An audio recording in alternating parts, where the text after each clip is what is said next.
परियों की राजकुमारी की कहानी।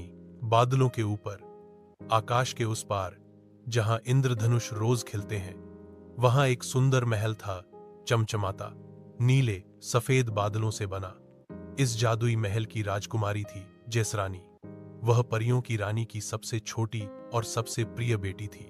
उसका दिल फूलों जितना कोमल और आत्मा चांदनी जितनी निर्मल थी। जैसरानी की 4 प्यारी सखियां थीं, नूरी, बेला, चंपा और रेशमी। ये सभी परियां थीं और जैसरानी के साथ हर दिन कुछ नया करती।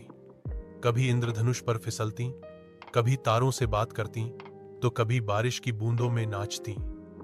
महल में हंसी और गीतों की गूंज हमेशा बनी रहती थी। एक दिन आकाश लोक में एक संदेश आया। नीचे पृथ्वी पर बच्चों के सपनों में उदासी छा रही है। परी लोक की रोशनी वहां नहीं पहुंच रही। रानी मां चिंतित हो गई। जैसरानी ने आगे बढ़कर कहा, मां, मुझे एक मौका दो।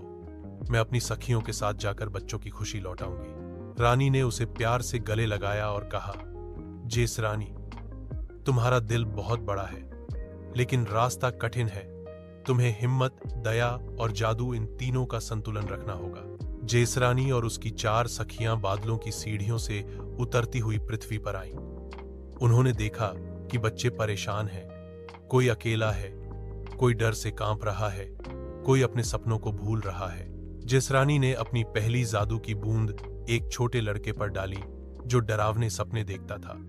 उस रात उसे एक सुंदर सपना आया जिसमें वह उड़ रहा था, हंस रहा था और परी उसे आशीर्वाद दे रही थी।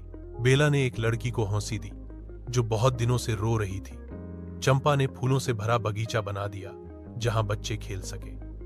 नूरी ने संगीत सुनाया जिससे बच्चों का मन बहल गया और रेशमी ने सभी बच्चों को चमकदार पंख दिए जिससे वे उड़ने लगे, कम से कम अपने सपनों में। धीरे धीरे पृथ्वी पर फिर से सपने खिलने लगे। बच्चे मुस्कुराने लगे, कल्पनाएं जाग उठी। जैसरानी और उसकी सखियां खुश थीं। उन्होंने बादलों की ओर देखा, वहां से उनकी रानी मां देख रही थी, गर्व से मुस्कुराते हुए। जब जैसरानी परीलोक लौटी तो पूरा महल तालियों से गूंज उठा। रानी मां ने उसे गले लगाया और कहा, तुमने साबित किया कि सच्ची शक्ति सिर्फ जादू से नहीं, दिल की अच्छाई से भी आती है। उस दिन से जैसरानी को सपनों की रक्षक कहा जाने लगा। उसका महल और भी उज्जवल हो गया। बादलों के बीच वह चमकता रहता। बच्चों के हर अच्छे सपने में उसकी मुस्कान झलकती रहती। और जैसरानी, वह आज भी हर रात अपने बादलों के महल से देखती है कि कहीं कोई बच्चा उदास तो नहीं, क्योंकि उसके लिए हर बच्चा एक अनमोल तारा है। समाप्त।